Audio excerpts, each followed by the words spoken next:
My lifestyle before coming to the church, I was very argumentative with my mum. I used to run away from a very young age. When I was about 12, I got involved in the wrong crowd. They was older than me, so I used to be influenced a lot with them. I started raving at a young age, used to go to parties a lot, come back in like 4 or 5 o'clock in the morning. Sometimes I wouldn't come home. I was very angry all the time because of abuse that happened to me. So I blame my mum for most of the things that happened in my life. I was addicted to crack cocaine, alcohol, cigarettes. As well, I used to take ecstasy, but I wasn't addicted to that. From a young age, I was drinking anyway, from about the age of 12. And then it led on to other things where I was addicted to weed. My addiction escalated when I was in my 20s, and it led to, I was addicted to crack cocaine. But I was heavily addicted where it got to the point where I lost my house, my children. My life was like basically destroyed through the addiction. I wasn't able to manage myself. I couldn't look after myself well, so 2, 3, 4 days I used to go smoking. So I used to be up, go to sleep for like 2 days, and it was just like a vicious circle. That's how I used to live my life. Also, where I lost my house, I started sleeping in crack houses, where the crack houses are places where you go and buy your drugs. They're not very clean, dirty mattresses. People's got needles in their arms. So this is the lifestyle that I used to live. And I used to, like, you know, sleep from house to house where I never had nowhere to live. Certain times that I've slept outside, you know, in the parks and things like that, because where I never had accommodation to, you know, to live, to go. The lowest point of my life was, I had many children. I had 13 children together, but there was a time where my family members stepped in to take some of my children. But I remember that I distanced myself from them, and I lost contact with my mom, and I ended up falling pregnant. And from then I had 4 children, which they was removed from my care, in the sense where the social services took them when they was like babies. So as soon as I had them, I only held them for like 6 hours, then they was removed. And that went on for, you know, I had 1 after the other. So 4 in total. That was the lowest point of my life, because it was like, I never had no control of it because of the addiction. It's like I swapped my addiction, you know, for my children. So I never had no control over this. And to make it worse as well, there was like an order, so I was restricted to whether to see my kids. If I was to see them, there was always someone there with them. So I think that was the lowest point of my life. Welcome back, and welcome to Finding Answers. Not welcome back, we are just starting. One of the most, perhaps, soul-destroying problems is when a person struggles with an addiction.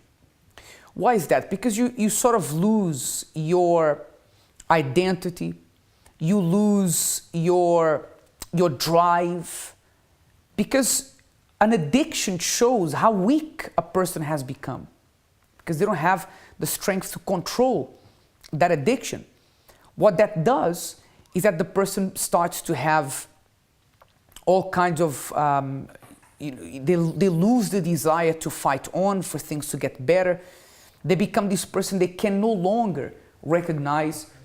And perhaps the worst part is that sometimes they even end up losing the respect of the family members and people that they love. Because imagine someone that you love looking at you with an addiction, but seeing you no longer as the person that you used to be. Often we see pictures in these adverts of people trying to show you why you shouldn't have an addiction, how people go from being someone who is confident, someone who is successful, who is full of goals and certainty in life, going to become someone who has lost all these qualities. An addiction can absolutely destroy someone's life. And it doesn't have to be drugs. When you talk about addictions, you're talking about anything that is out of your control. You know, there are people who are not able to be faithful to their partners. They have an addiction to go on to other people, to sleep around with other people. It can become an addiction, although some people say it's more of an excuse just to sleep around. Others have addictions to gambling. They lose everything they have, all the money they had. In fact, even the money they don't have, they spend in gambling. Whatever addiction it is that a person may be struggling with, one thing is for sure, that the person becomes a much lesser and lower version of who they were because of that addiction. Is that you? Are you going through that right now? Have a look at this video. One of the things that fuels any addiction is something called denial. I once heard someone define denial using this acronym: don't even know I am lying. When someone's stuck in an addiction, there's usually some form of denial going on. There's almost always a lot of lying. Maybe they're lying to themselves. They don't think they have a problem, or they think they can handle it on their own. Maybe they wake up the morning after with a cotton mouth and they wonder where it came from. They say to themselves, it's no big deal. I'll be all right. I can control this. And they believe the lies that they're telling themselves. And of course, if I'm lying to myself, I'm probably also lying to a lot of other people, like the people who are closest to me, my friends, my family, people I work with, people I really care about. See, here's the deal. Because I feel as though I have to try and control my using, I tell one lie after another. I do whatever it takes to keep using. I try to control the entire situation.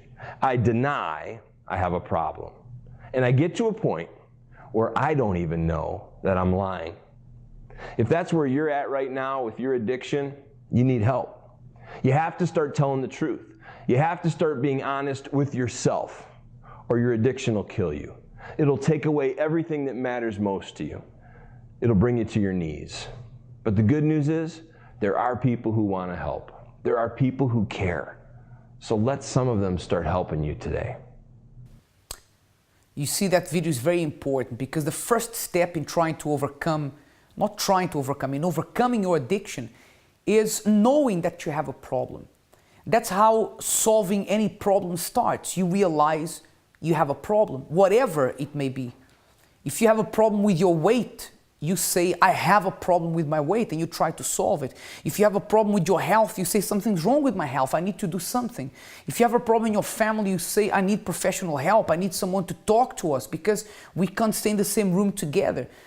So solving an addiction starts with realizing and recognizing that you have a problem. I have here Pastor Roland with me. He's usually with us on Mondays. Good evening, Pastor Roland. Good evening, James. Every problem, whatever problem it is, it starts with recognizing that you have a problem and that you need help. And while you're saying that, James, I know that there are people that they don't realize that they need the help and they don't want to talk about it. Mm-hmm. They probably are thinking that it's boring, the topic today, no, let's skip the program. Don't do that, because the fact is you need help. And if you don't want to share it with someone next to you, why not to speak to us? To speak to someone over the phone that can really help. Maybe someone, you're not seeing the person, and you can open up and speak about what's going on. Because from the moment that you realize that the problem is there and that you need the help, because majority of those who are addicted to something, James, they indeed need, they want to be free from that. Mm-hmm. Addictions are not good at all. And a person knows it, knows that need to change, but don't know how. Mm-hmm. But if she speaks, if she opens up, at least she's trying, and she will find eventually another door or something to do. And actually, you know, a lot of problems are solved because of this, this first step to say, listen, I have a problem. When you say I have a problem with something, then someone tells you, actually, I know someone who had the same problem that you had, because you said, I have this problem. The moment you say, it's like this, Roland, you know, people only go to the dentist when the tooth really starts to ache and they can't take it anymore. And you think that you don't have a problem because this addiction hasn't reached a point yet where it started to affect people around you. But sooner or later it will. And when that happens, listen, they usually say prevention is better than cure. Don't let it get to a point where it destroys everything that you have and takes away everything that is precious to you, like that video said. So why wait for the toothache? Why not prevent that toothache? Most probably the signs are there already. Most probably you already see things happening that you're not satisfied with, that you don't like. You already heard someone saying, man, you should stop doing this. You already heard perhaps someone very close to you, your wife, or maybe this person already saw, she already lost something. So I want to invite you, because as the video said, there are those who care, and we are those who care. We are here standing for that. So give us a call. We already have our lines open and ready to take a call. There are people available right now to speak to you. 020-7686-6300. In fact, I just want to say that tonight our CG is not working, so you won't be seeing the number and the email address there on the screen. But do get your phones out or a pen and paper and write down this number, 020-7686-6300. You can talk to someone here.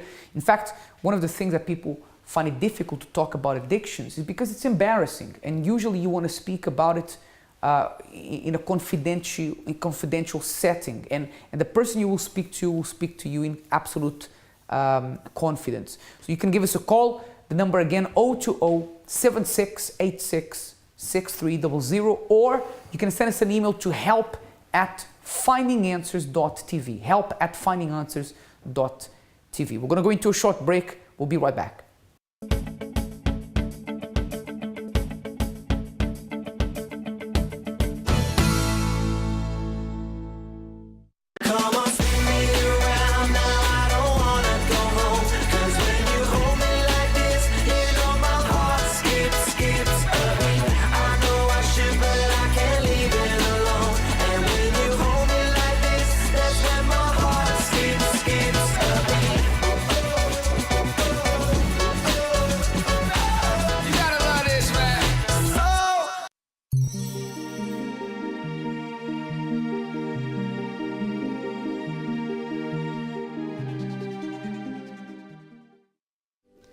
This is your UCKG timetable. We are open 7 days a week, helping you to make a new beginning. Mondays, a meeting focused on achieving more in your financial life. Tuesdays, prayers for healing. Wednesdays, a meeting teaching you to develop in your spiritual life. Thursdays, a special prayer for the family. Friday, a service for your spiritual deliverance. Saturdays, Find the One, a service specifically tailored for your love life. Sundays, Reconnect with God, the main meeting for your spiritual strength.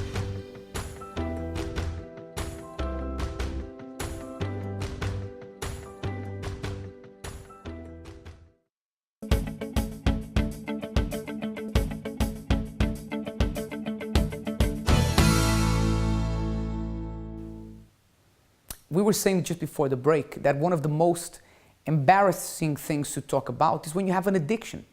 Do you know why? Because when you have an addiction, you come across as being weak. Nobody likes to say that they're weak.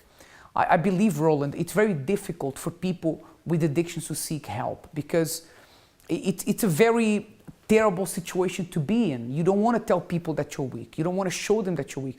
You know, I usually give examples here of my own personal experience, my family. And I remember that I saw my dad crying as a child because he wanted to come back home to us. He had left the house for another woman, but he couldn't because that power that would take him back to that other woman was stronger than him. And when he cried, I mean, my dad was a businessman, he had a successful company. When he cried, he didn't seem like that man. He seemed like someone who had no strength. That wasn't my dad. So for him, it was very difficult for him to see his family seeing him in that situation. I believe there are many people that they know they need help, but it's like they don't want to show, to expose themselves in that weak situation to others. There are some addictions, James, that are complicated even to talk about. For example, a person that falls for pornography. I heard a case last week about someone, I think even in finances, this person came to say that he used to go out of the class. Yes, it was here. Do you remember? He used to go out of the class. During the class, he used to, I'm going to go to the toilet, just to practice that. He didn't realize that that was disturbing his professional life, wherever he was. He said that there was no time. There was a time he was coming back from school, in the bus, he decided to stop just to find a toilet to do such. So you see some people, and then they know that that's a problem, they know that they need to change, but they don't know the power of a decision. And actually, they don't realize it. No? You know, people don't want to seek help because they think they're going to be seen as weak.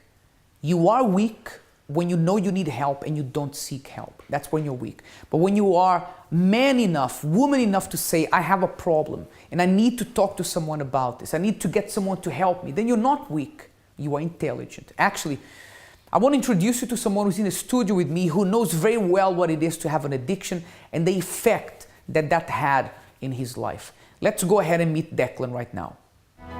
Pushing me for the rest of the week, so it's like a boost. Things were really tight. Today, the way I see myself is completely different. He's here with us. How are you, Declan? I'm fine, thank you. You're okay? Declan, you had addictions, not just one addiction, right? But you had addictions before you came to church. Yeah. What kind of addictions did you have and how did it start? Well, my very first one was smoking. I mean, it started from a young age because everybody around me in my house and at families, they all smoked. Even though you hear it time and time again, smoking is bad for you. You hear these things and you feel like, okay, I'm not going to smoke. But when you see it in your day-to-day life, it's like, you don't need to matter what these people say because I'm seeing my parents do it. I'm seeing my cousins and my aunties do it. So then again, it should be okay. How old were you when you started smoking? My first attempt, I believe, I was about 10, 11, where I saw my dad's ashtray and he had his cigarette or a spliff, what it's called, just in the ashtray. So I went and I actually attempted to smoke it there and then. Right. But how old were you when you started really when you started to smoke? 14? 14. That was my first major experience of smoking. And with smoking, you then started to move on to what other addictions? Well, it then led on to me drinking because drinking you could also receive a highness from smoking. So I then started to drink severely as well. But would you drink recreationally or you would drink because it became an addiction? How bad was it? Well, at first it wasn't too bad. I would drink occasionally, but then again it would start to progress into me start to drink more heavily. How often would that be? Oh, at first it wasn't quite often, but then again it would just be whenever there was a drink at the house, I'll go and take it at the cabinet to go and drink. But when I would, it wouldn't be one glass, it would just be glasses upon glasses upon glasses. Did you used to get drunk? Yes. Okay. And so you started with cigarettes, then alcohol. Yes. And did you move on to anything else? I then went on to pornography. Pornography. Yes. Okay, we were talking about this last week, and we did say we are going to do a program on pornography. And we were going to do it this Wednesday, but we won't be able to. So we'll be doing it next week, Wednesday. But usually pornography, people say it's not that bad, you know, if you do it once in a while. But how bad did it become?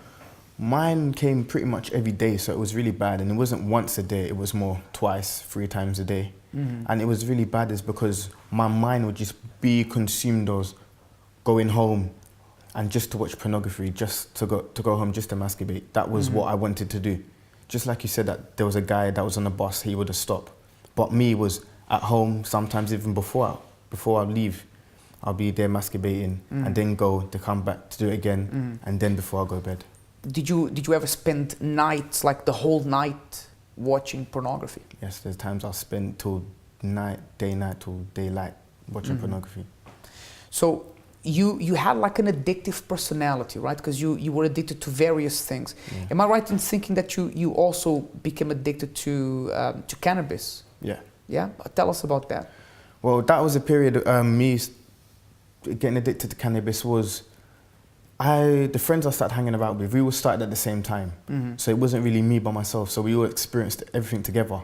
So when we then started to smoke once a day, we just kept on buying more because we experienced the highness that we was getting and the way we was feeling. So we started smoking more. The amounts that we're doing is getting bigger. We would buy £10 worth, £20 worth, and it was just getting bigger. And it just started as a social, just social. We were just smoking socially, and then when we got home, we would just continue smoking at home throughout the night as well. You started smoking cannabis socially. Yeah. But there's many other things you can do socially that don't need you to have an addiction, right? You can go to the cinema socially, you can go walk in the park socially, but you started smoking cannabis socially. And when did it become an addiction? I mean, did you have to do that every day? It came to a point where I didn't need to do it at home because I only do it with my friends. But when it got to that point where I really desired just to do it at home, just to be open with it, I got to the point where I felt, why am I hiding it from my parents? If they smoke, I should be able to smoke as well. Your parents smoke cannabis? Not both of them, just my dad. And you knew about that? Yes. He told you, or what did you find out? I saw, you could smell it in the house. So you grew up with one of your parents, or your dad in this case, smoking cannabis in the house? Yeah. So that was another thing that didn't really allow me to hold back myself, because when I got to that stage where I said, why am I going to hide it? I just let go. And I went all out with it. But I was smoking in the morning, like I said. When I wake up, the first thing I do was smoke. Cannabis? Cannabis, yeah. There's times I would just be in the house, just smoking all day, getting up, playing the game, smoking, literally just smoking, eating and sleeping. That was most of my days. And your dad knew about that? He knew about it, yeah. What did he do about it?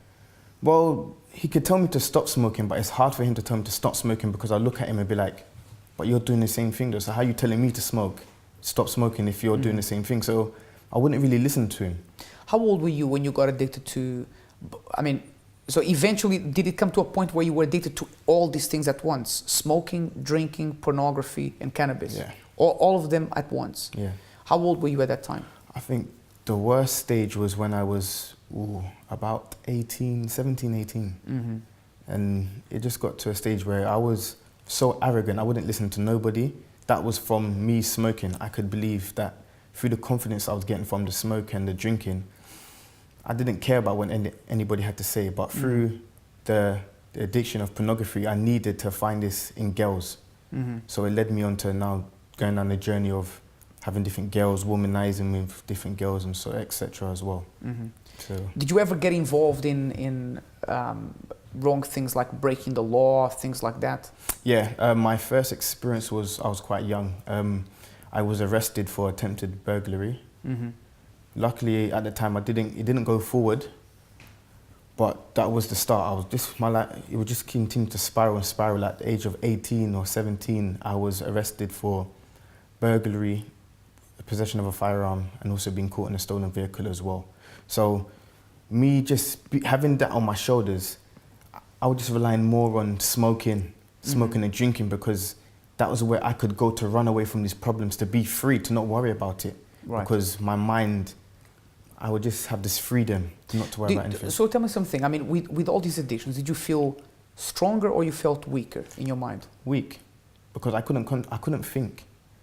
I couldn't think about what I'm going to do. I couldn't have ideas of such. It literally was just, I need to do this, I need to go home to watch this pornography, I need to get a drink, I need to smoke. So it was always me needed to do something which would lead me to running back. Did you want to stop? I wanted to stop, yes. But it was hard. There was one point where I said, you know what? I'm going to smoke my last bit of draw that I had. And I said, I'm going to stop smoking. It worked for about a month or so. And then I started smoking again, one at a time. And I just went on for me smoking. So this thing was stronger than you? Yeah. Is that why you felt weak? Because you didn't have the power to stop it when you wanted to stop it? Yeah. Did you ever say to yourself, like a lot of people say, oh, I smoke or I drink, but I can stop whenever I want? Did you used to say that to yourself? I said that, and I said, you know what, I'm going to prove to my friends that I could do that when I stopped the first time. So at first it looks like, yes, the ball was in my court because I was doing so. But when I started to smell it again, and when people asked me if I wanted some, there were just so many times I could say no, and then I'd be like, okay, I will do so. So it didn't last that long.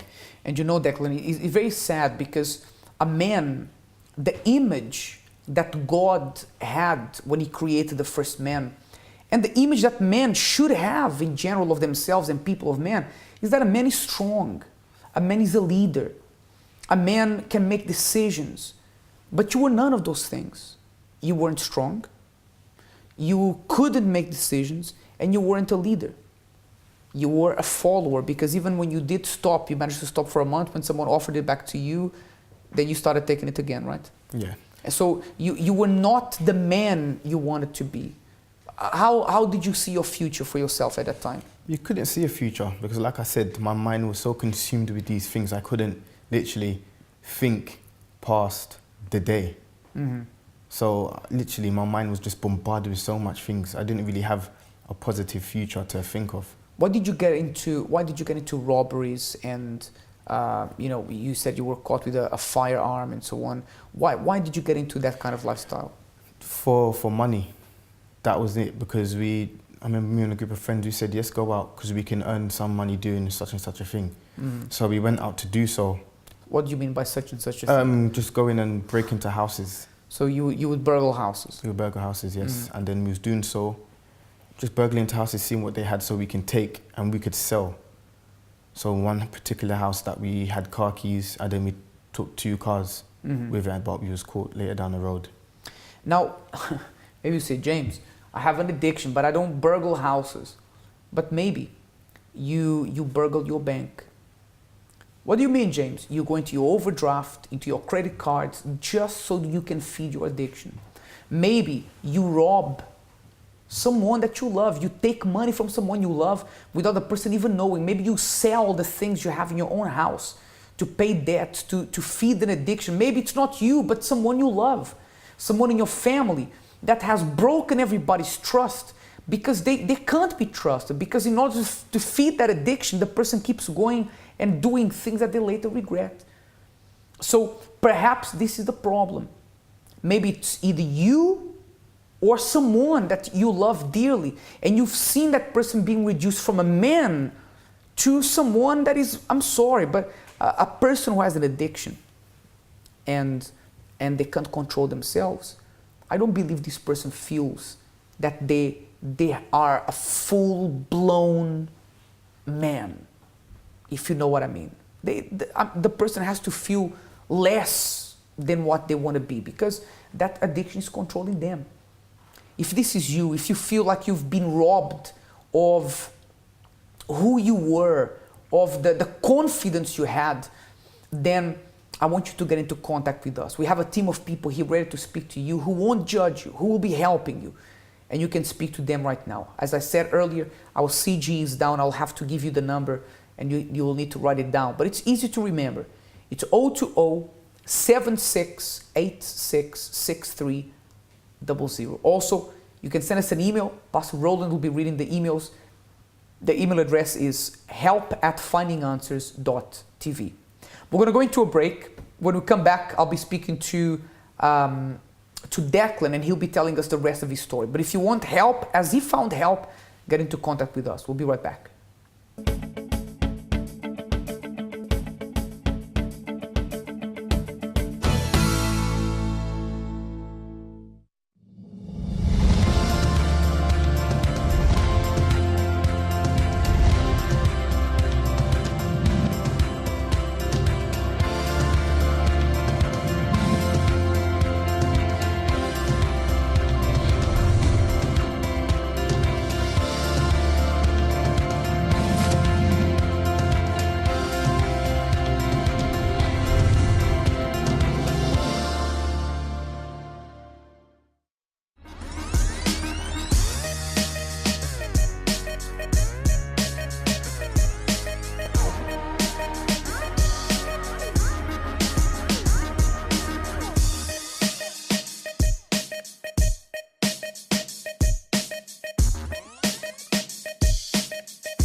I used to be on an estate called Bulldwater Farm, and every day, like in the mornings, I used to be there sitting outside, and I remember there used to be a gentleman, I can't remember his name, but he was an assistant and he used to speak to me, but because everyone used to know me on that estate, they used to know me like I was addicted, you know, I used to use and things like that, so a lot of people used to avoid me. But I remember one day he was speaking to me, and it was the first time that anyone ever sort of like spoke to me in that way. And he took time, he was speaking to me, invited me to the help centre. I didn't go, but I remember him saying about it, where it was and everything. And then when I had my daughter in 2005, the same thing happened. She got removed from me as well. So that was like my 5th child was going to be taken into care. So I decided to go and find the help centre, and that's how I knew about the help centre. Basically, when I was coming to the church, I was in and out of the church. I didn't take part in the chain of prayer, what they told me to do. I kept on breaking, I kept on leaving the help centre, coming back. And then I remember I actually even stopped for a little while, but then afterwards I left the church. And then I remember one day I decided that I had enough. I saw the testimonies of people's lives who'd been transformed, and so I decided to take part in the chain of prayer. When I was taking part in the chain of prayer, I remember that there was like about 3 or 4 weeks had gone past, and I realised that desire for me to, because it didn't happen overnight, the desire for the crack went, but I was still smoking and I was still drinking. And then slowly, like, you know, the taste of alcohol went, and I think the last one that went was the cigarettes. So it was like a process, you know. When I was coming to the help centre, I wasn't speaking to like the assistants, you know, I wasn't confiding in anybody because I think it was a shame for me. But then I remember started opening up to people, speaking about my problems, what I had. And it was not only just about the addictions that I had, it was things that was in my past that I had to sort of, you know, tell them about so they can be able to help me. So my advice is, like, when you come to the help centre, you know, to speak, tell the pastors what's going on. You know, even sometimes I think as well your past dictates to you, so you can't move on from that. So my advice is, you know, to speak, open up, participate in the chain of prayer, because it really does work. I am Maxine, and that was my story.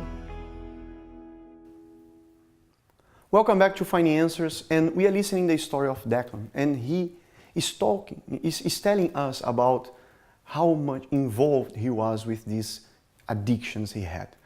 And we are talking about this topic today because we care. Maybe you say, I can control it.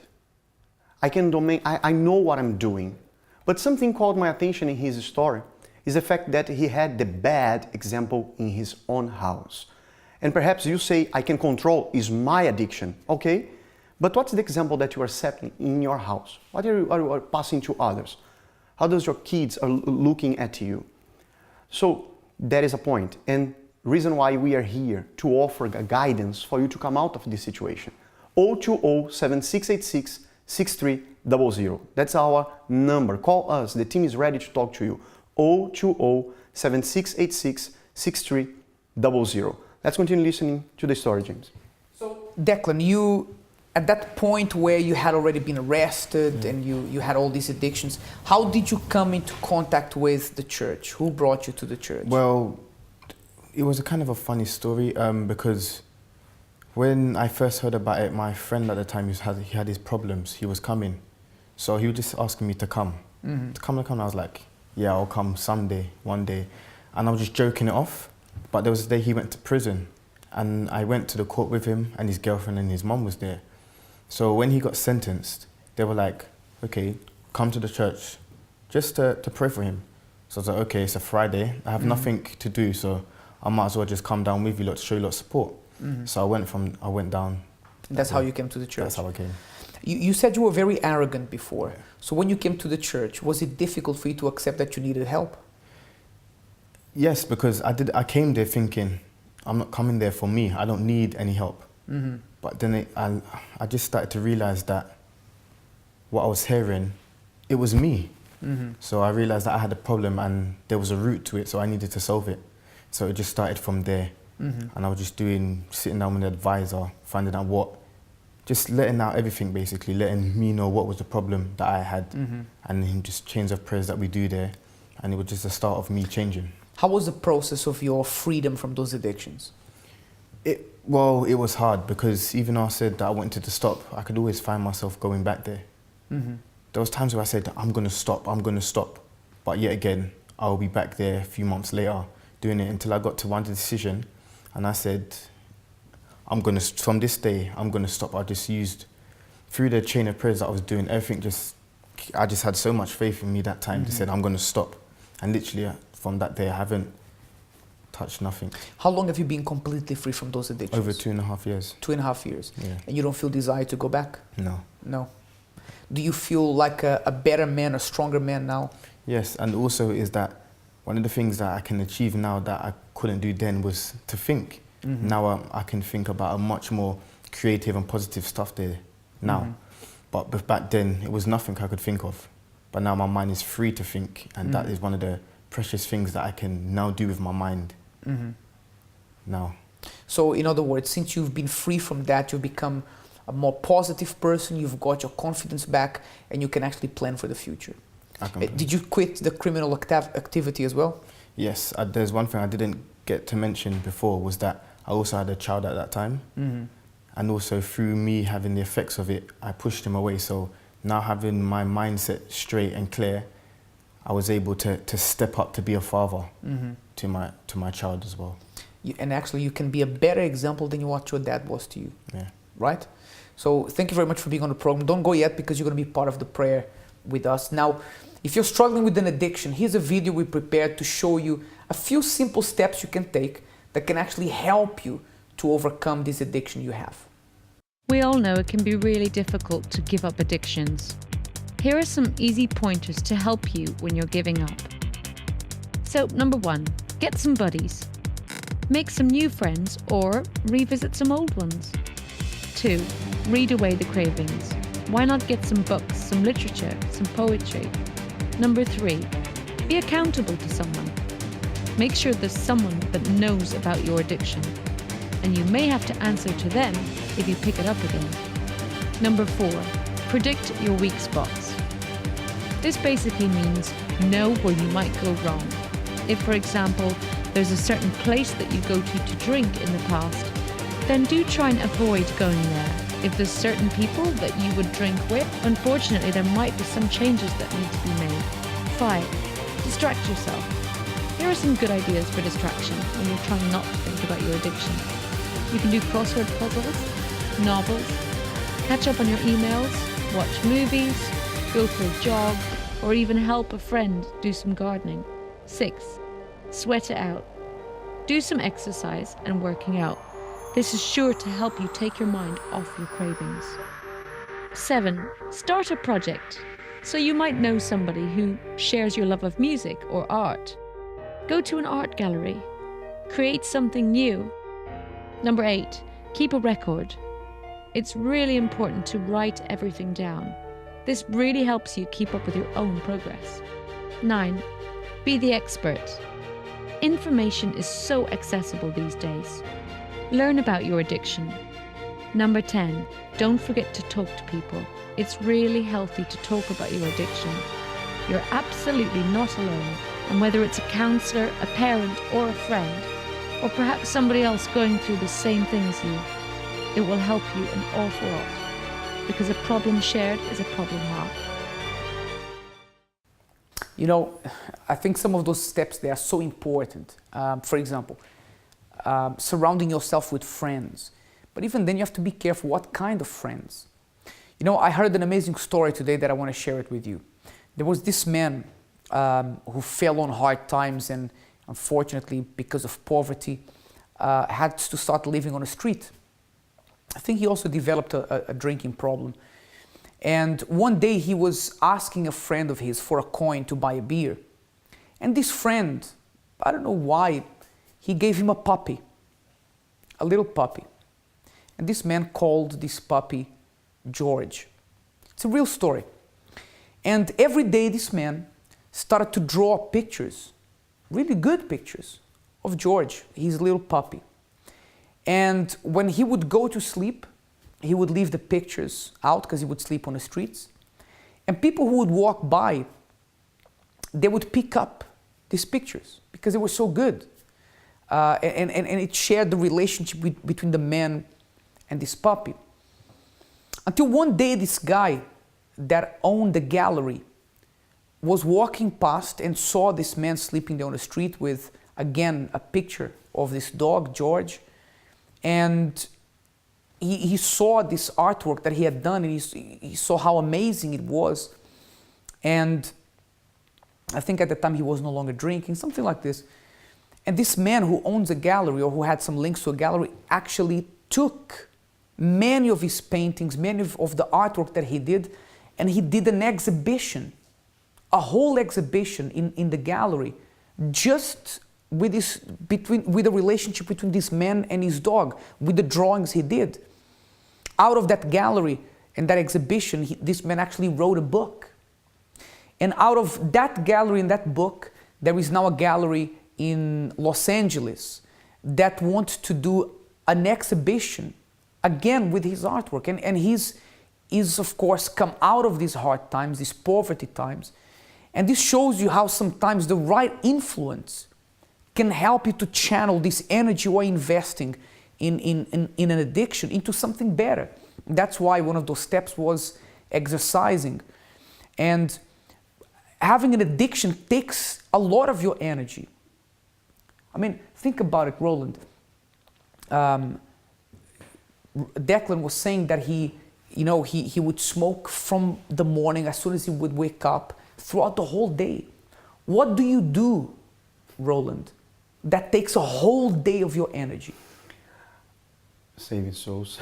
Saving souls, but not constantly, not in the way that they did. When he said that he used to be the whole night awake, he used to be the whole night spending watching pornography. That's dedication. It's true. He could be resting. How would he go to the work next day? Tired. Yeah. He had no rest at all. And the point we're trying to make is, because whatever your addiction is, it consumes so much out of you that you actually have to have a lot of dedication to keep up with that addiction. I know it's a silly analogy, apparently, but what I want to tell you is that why not add that energy into something else? We hear stories all the time of people who, they had this addiction and they took on a sport, they took on like a physical exercise, which became a good, positive addiction.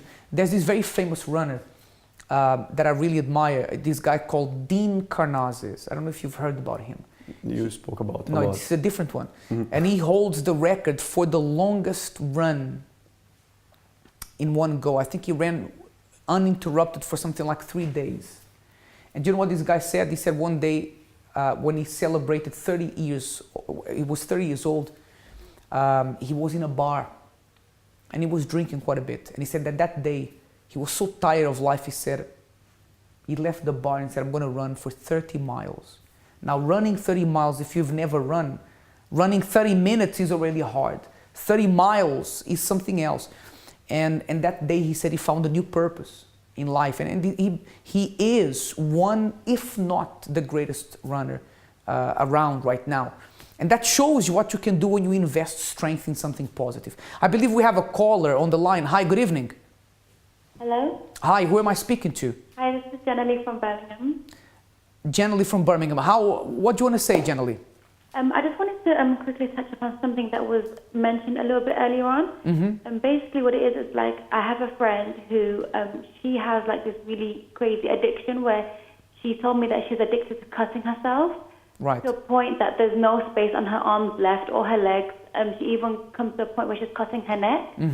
And she even told me that to sleep at night she has to take very strong like drugs like morphine to sleep every night. And I told her, look, this is really bad. And I think the worst thing is with addictions like this is that when they don't actually realize the consequences and how bad it is. Because she knows that she's addicted to cutting herself, but she doesn't realize that the drugs are also an addiction. She just sees and I put this in inverted commas, the benefit to it. She just says, it's helping me to sleep because I can't sleep at night. So she's only seeing that side of it, but she doesn't realize that it's slowly killing her. And it can be quite frustrating when someone doesn't realize that they have that problem. But generally, it affects those around her as well. You know something, most people who have an addiction don't realize that they have an addiction, but she's done something very important, which is she confided in you. She spoke to you about a problem. And that's the first step. And I think for her to having spoken to you about this is because she trusts you. She believes that you have something positive that can help her. And I think you need to make the most of this trust she has in you so that you can steer her in a positive direction for her to solve this problem. Trust me when I say that people who have addiction, especially something like cutting oneself, you don't tell that to everyone. If she said that to you, it's because she trusts you. Use that to try to show her how she can be free from this. Okay, Jenny? Yes. But thank you for calling in. Thank you very much. Thank you. So, thank you. You're welcome. And by the way, this is perhaps one of the most important things. An addiction is like an outlet of your energy. All you need to do is to find a new outlet, which is what you did, Declan. You found God. And when you found God, He was this new outlet for your energy that you had, right? It's like the guy we were talking about, Dean Karnazes, drinking excessively. He had the tragedy in his family. Then one day he woke up and said, I have to do something different. And that one decision changed his life. And if this person wakes up right now, and when I mean wake up, to the fact that if they choose to direct this energy to something positive, their lives can change, Roland. James, I spoke to a person in January, and I was even speaking to you earlier today about it, basically about the topic of today. This man told me that he was addicted for 25 years. He used to take 2 boxes of cigarettes every day, and 25 years using it. And I came to him and I said, are you strong? And he said, yes, I am. I said, no, are you really strong? I want to talk to you if you are a man. Are you strong? He said, no, I am strong. I said, okay. So if you are a man and you are strong, how can a piece of paper with some dry leaves inside, rolled, controls you? How can you say that it is more powerful than you? He stopped, he started to look at me like, well, what's your point? I showed him one advertisement about this, a cancer growing inside of the cigarette. And the reason was, they said, if you see, you stop. And when I showed that to him, he said, I won't smoke from today on. And it has been already 7 months that he doesn't put one cigarette, one single one. And from 2 boxes to 0. He did not came diminishing the use. He just stopped totally. And if you want to know him, you can call us and we're going to give you the name and the place where you can find him. Because you're not speaking about someone, I do not have permission to reveal his name. But I know this man. From 2 boxes every day, he just said, I won't smoke anymore. And let's do something, Roland, because, perhaps there are people watching us now who realize they need help. They realize they need to speak to someone. And the good thing about speaking to a pastor in the church is that we will not judge you. Because guess what? Many of us had addictions ourselves, right? Before we gave our lives to God, before we found this new outlet to our energy, like we were saying. So you coming to see us on a one-to-one session, we won't be judging you. Declan is here. Actually, Declan, were you judged when you told the pastor about the problems you were going through? Not at all. I wasn't judged one bit. How did you feel when you spoke about your problem to him? I felt lighter because it was years of me holding this thing back, being afraid to tell someone. But now I did, and the fact that I had a response that I wasn't expecting, I felt so light. And it just made me feel like, yes, I can do this. I can now finish with this addiction and not come back to it. So it was very positive. That's it. So you can do the same. You can call right now. Actually, our CG just started working now, so you have the telephone number there on the screen. You can give us a call. Book an appointment to see one of us. James, how much does it cost? 0. It costs your time to get here. to one of our branches. You can speak either to myself, to Roland, to any of our pastors. And one thing is for sure, many of our pastors were once addicted before they knew God. They are now free, and the God that set us free can set you free as well. I want to invite you now for the prayer. Prepare your glass with water. Let's talk to God. Prepare now for the moment of prayer.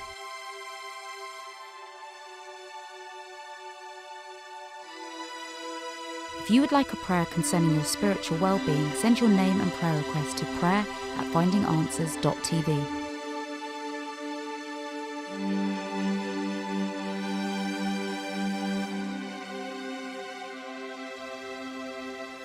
Our Lord and our Father, in the name of Jesus, we come before you, my Lord.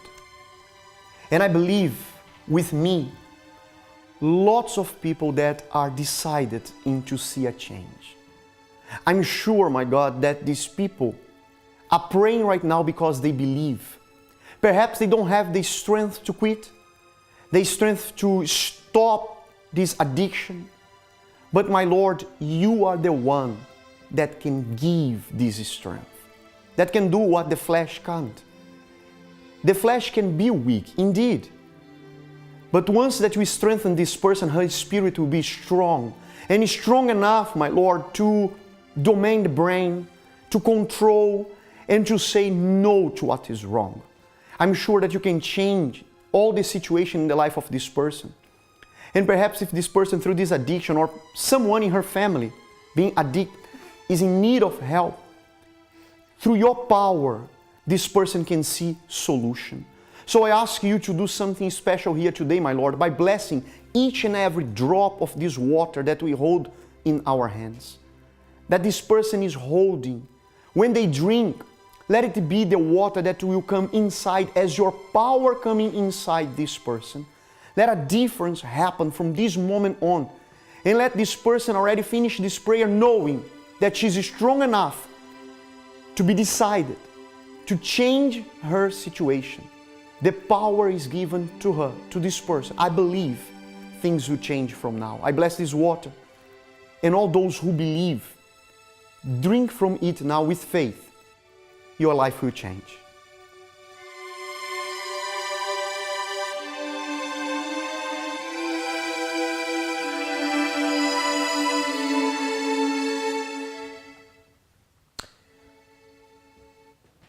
You know, before we go, I just want to say something to Jenna Lee that called. You know, Jenna Lee, be a friend, be a true friend to that person. Bring her to the church. Book an appointment for her to speak to one of the pastors, because your friend desperately needs help and she trusted you, she confided in you. So be a true friend, even if you have to put her in a cab and pay for the cab yourself, or walk with her all the way to where the church is. It doesn't matter. Because I believe that can be the beginning of a new life for her. And you can be partly responsible for that new beginning. Okay, so make the most of being a friend that she confided in to help to change her life. Okay, it's been a pleasure to be here with you. We'll be back again with you tomorrow. Until then, have a wonderful night. May God bless you.